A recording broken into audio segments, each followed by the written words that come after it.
Hearts Football Club says it's had an encouraging response from fans to a call to buy tickets and invest in shares. It follows the club's warning yesterday that it faces imminent financial collapse over an unpaid tax bill. Management and players said today they'd consider deferring their pay.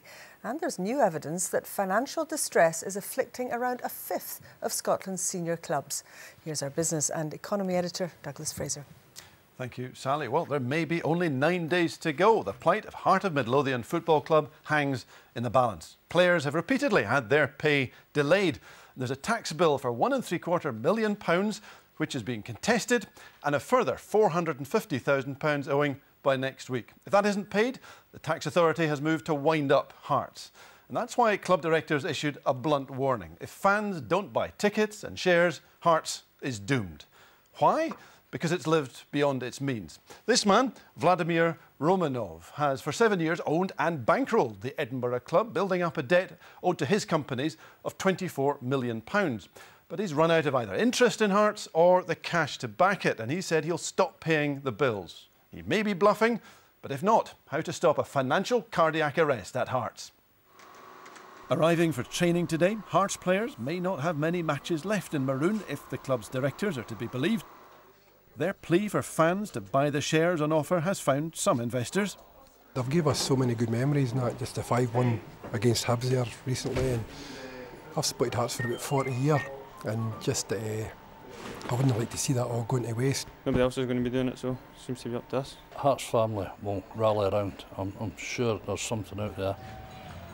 Hearts is still beating strongly when you look at its silverware. And today it was on the trail of more, finding out who it'll play in the Scottish Communities League Cup semi-final. Inverness Cali will play Heart of Midlothian. But will it survive long enough for that?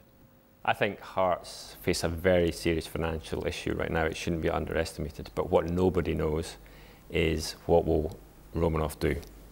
Does he have the cash or the inclination, if he has that cash, to invest in Hearts further? And he says he won't. When push comes to shove, and he's facing liquidation of the club, will he step in and save the club? There's pressure on Romanov to keep funding Hearts through this season, while a former chairman is hearing of interest from others who may be willing to buy. Over the last few years, we've seen the potential of the club in terms of the potential support, 25,000 at semi-finals and finals, 2 cups that we've won. I think it's more likely now, and also because of the crisis that we see, it's more likely now that some people will come forward. At Ibrox today, where another club has faced big financial troubles, a pitch to fans to invest and take Rangers out the hands of dominant shareholders. As you can see, the name of the campaign is Buy Rangers. It could become something of a movement. But things have moved quite significantly. We've now got 4 clubs in Scotland, senior clubs that are owned by the fans, which is a big step forward from a few years back. And with Rangers in particular, the club are aware of what we're trying to do. So rather than having 26,000 individual shareholdings, we're collecting them together under a cooperative, and that collective voice is getting an awful lot more power.